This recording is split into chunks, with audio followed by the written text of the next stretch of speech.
this is Mrs. Bates, and today I'm going to teach you how to make friendship bracelets. So the first thing you do is gather the supplies. So you will need some kind of cardboard. It can be anything. It could be a cereal box. It could be an Amazon box that you cut, part of the lid off.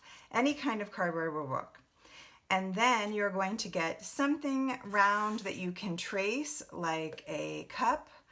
It can be maybe a ramekin, it's just a small bowl. Something that you want the size to be something that fits nicely in your hands. Okay, so something a little bit larger. All right, and then you're going to get a pencil or a pen, scissors, a ruler. You will need a small piece of tape, and then 7 different colors of embroidery thread. Now, you could use yarn. Yarn is a little thicker, so it's going to be a little thicker of a bracelet, but that would also work. Okay, and this is some embroidery thread, or sometimes they call it embroidery floss. All right, and so after you gather all your supplies, the first thing you need to do is we are going to make the cardboard into a circle. So you're going to take your cardboard, and you're going to take your cup or bowl, small ramekin, and you're going to trace it. I'm going to actually use a pen so you can see it a little better. Okay, and we are going to trace the circle around.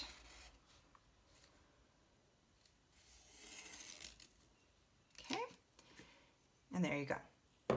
All right, and then after you have your circle, you're going to take your ruler and you're going to try to figure out about where the middle is. And you're going to make a line going through the middle. I will do mine in pen so that you can see it a little better. You might want to do yours in pencil just in case so you can erase it. All right, and so you take your circle and you put one line going through the middle, going horizontally, and then you're going to do the same thing in where you think the middle is, going through vertically. And then we're going to do 2 more. So now I'm going to make sure I intersect there and kind of figure out where I think halfway through is between these 2 points. And so I'm going to go like that. And then same thing, going this way now, I'm going to make sure I'm intersecting through that center, and I'm trying to figure out about halfway. It doesn't have to be perfect. It will work even if it's not perfect. Okay, so then once I think I have that, I'm going to put that line. All right, now if I did a good job, I should have the lines intersecting, and I'm going to make a little bit of a bigger circle there in the middle. All right, now my job is to use my scissors to cut out outside the circle. And I already did that to save time. So I'm going to show you, that looks like this. And I also take my pencil and I poke it through that dot, that circle, till I see it coming through, and I even go and twist it around a little bit like this, okay, because I want to have a circle to go through. Then I'm going to take my scissors and I'm going to cut on each line, but I'm not going to cut all the way through. I'm only going to cut about a ½ inch. Again, it doesn't have to be perfect, but you can see when I cut that I'm cutting so that it will have an opening, okay? So I'm cutting about half, not even half a way up the line, maybe like a third of the way, or a ½ inch. Okay, so I'm making those cuts all the way around so that they have openings, these slits. Okay, all right, so now I'm ready to go. Now I need to get the string ready. So I'm going to take my 7 colors of embroidery thread, and I'm going to measure each one. And again, it doesn't have to be perfect, but you want to make them be about 24 inches. So if you have a standard ruler, that would mean doing it twice. So I'm going to hold it at the end of the ruler and I'm going to pull it to the end.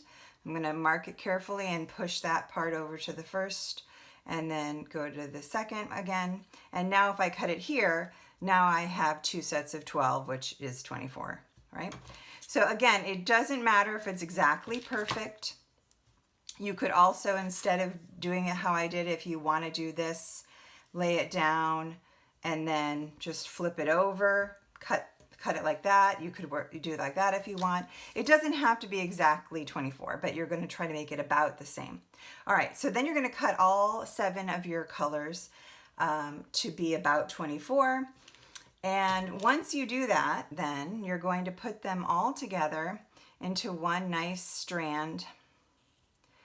And try to line them up, but they don't have to be exactly the same, okay? And you have one nice strand together. All right, and then what you need to do is to make, let's see, you're gonna wanna poke it through the hole.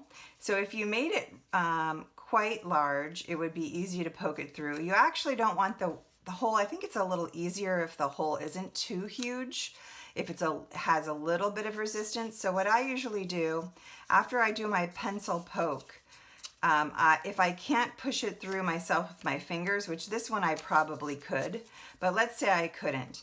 If I can't push it through with my fingers, then what you can do is poke it through with your pencil, right? And once you poke it through, it'll be easier to grab on the other side. Okay, so you're going to make sure that all of the string comes through the other side, and this is the back side. And now I need to make a knot here. So what you're going to do is you're going to, I think the easiest way, maybe you have a different way, is to put it around 2 of my fingers, and then I'm going to poke it through my fingers, right? And then you can see I'm making a nice knot, okay? And so you're going to pull it until it's tight at the end, okay? All right, and then you're going to pull it through, and it should, don't pull too hard, but hopefully if you didn't make your hole too huge, then it's having some nice resistance there, okay? All right, now, this is the front side, this is the back side. It's pretty obvious on my template here. If yours isn't obvious, the lines would help you know that this is the front side. You could even write on it if you want, okay? One thing that I suggest, especially people who are maybe a little younger, it helps sometimes if you're new to this, if you tape down your knotted side on the back to give it some extra resistance, and then you eventually can take that off, okay? So this is my front side. All right, and now what we're going to do is we're going to put one piece of thread or yarn through each of the slits, okay? So I'm going to go ahead and take each one at a time.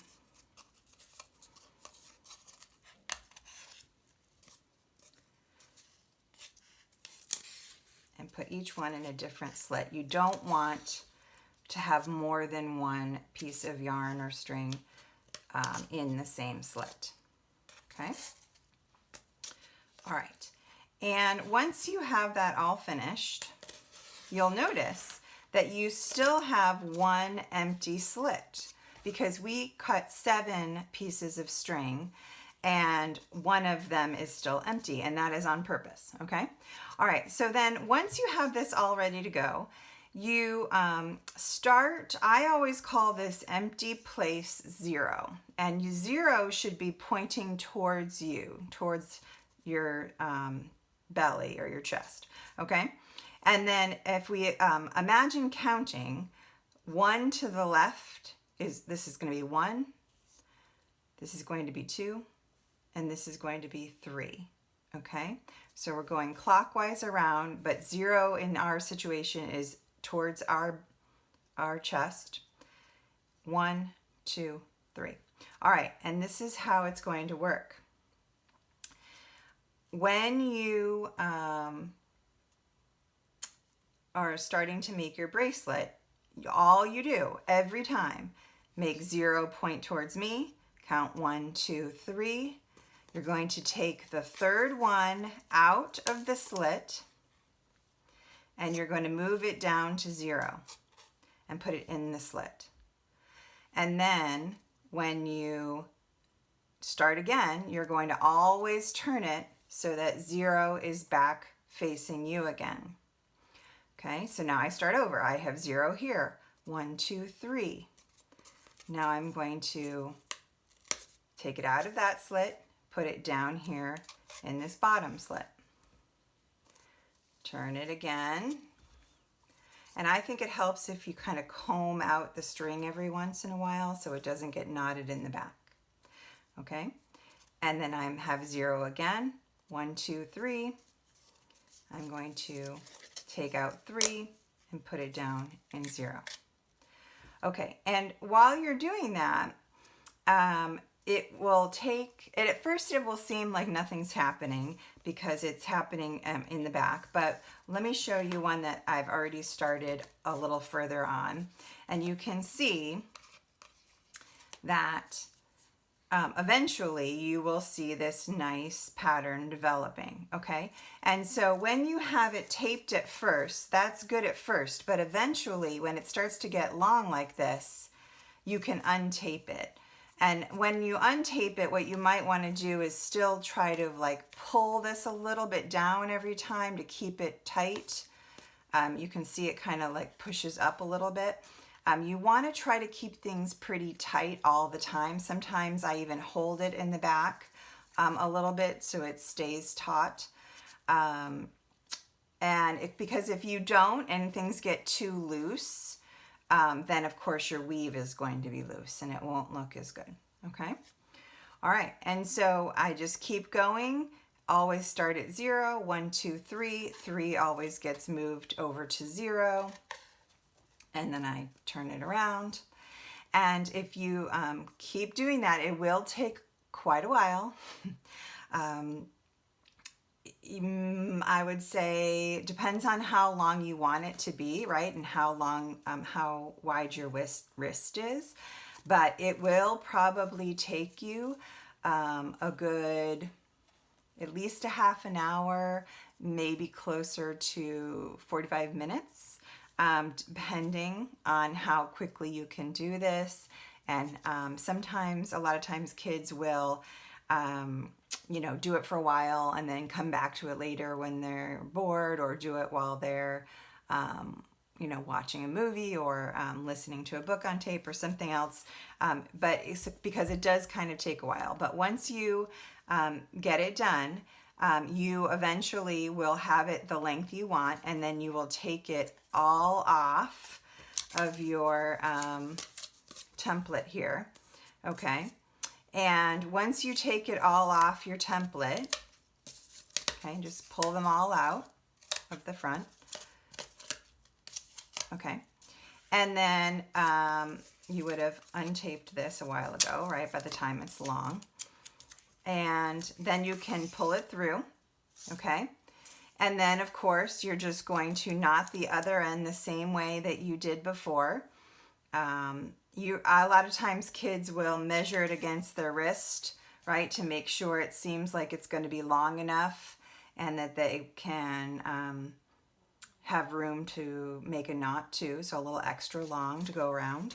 And then once you do that, you go ahead and you make your knot again. And a lot of times kids, after they make the knot, there's extra and it doesn't look nice. So you can go ahead and just trim it off later once you're happy with the length and make it look nicer. Okay. All right, there you go. Now you have your friendship bracelet ready to wear.